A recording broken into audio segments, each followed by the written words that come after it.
आज देखने वाले हैं क्लास 8 लेसन 5 के न्यायिक व्यवस्था के लघु उत्तरीय प्रश्न एवं उत्तर को।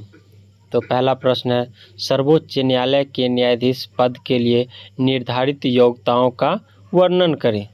आइए देखते हैं इसका उत्तर।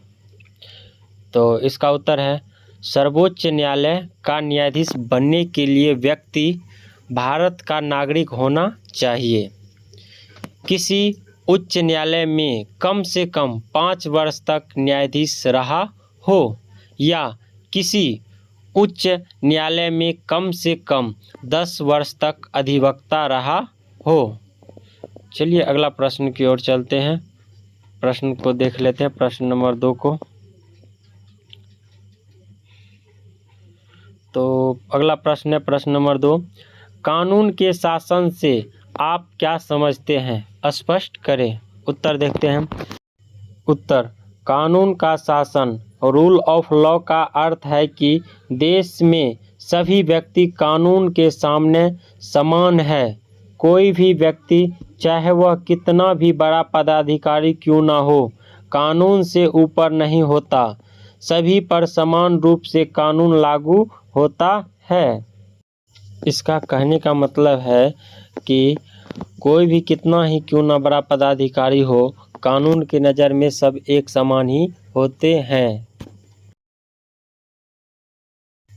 चलिए अब अगले प्रश्न की ओर चलते हैं। प्रश्न नंबर 3, भारत में एकीकृत न्यायिक व्यवस्था है कैसे। तो चलिए उत्तर देखते हैं। भारत में न्यायपालिका की एक ही संगठित व्यवस्था है। इसके शीर्ष पर सर्वोच्च न्यायालय, उसके नीचे उच्च न्यायालय तथा उनके अधीन जिला एवं अधीनस्थ न्यायालय कार्य करते हैं। सभी न्यायालय एक दूसरे से जुड़े होने के कारण इसे एकीकृत न्यायिक व्यवस्था कहा जाता है। चलिए अब अगले प्रश्न पे चलते हैं। प्रश्न नंबर 4, हमें स्वतंत्र न्यायपालिका क्यों चाहिए। उत्तर है, स्वतंत्र न्यायपालिका नागरिकों के अधिकारों की रक्षा करती है, संविधान की सुरक्षा करती है तथा सरकार के कार्यों पर नियंत्रण रखती है। इससे निष्पक्ष और न्यायपूर्ण निर्णय संभव हो पाते हैं। चलिए अगले प्रश्न पे चलते हैं। प्रश्न नंबर 5 की ओर। प्रश्न नंबर 5 है, फौजदारी और दीवानी मुकदमे में अंतर बताएं। उत्तर, फौजदारी मुकदमे में क्या सब आते हैं देखते हैं। अपराधों जैसे चोरी, हत्या, डकैती आदि से संबंधित होते हैं। फौजदारी जो होते हैं वो अपराधों जैसे चोरी, हत्या, डकैती आदि से संबंधित होते हैं। दीवानी मुकदमे में संपत्ति, विवाह, अनुबंधन, भूमि विवाद आदि से संबंधित होता है। चलिए अगले प्रश्न पर चलते हैं। प्रश्न नंबर 6, एक उदाहरण द्वारा बताएं कि अलोकप्रिय कानून क्या है।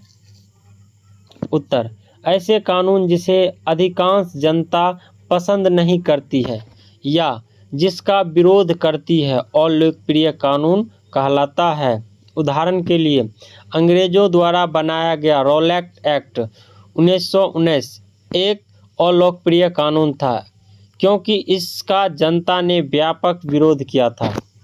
प्रश्न नंबर 7 है, उच्च न्यायालय के अपील संबंधी अधिकार का वर्णन करें। उत्तर देखते हैं।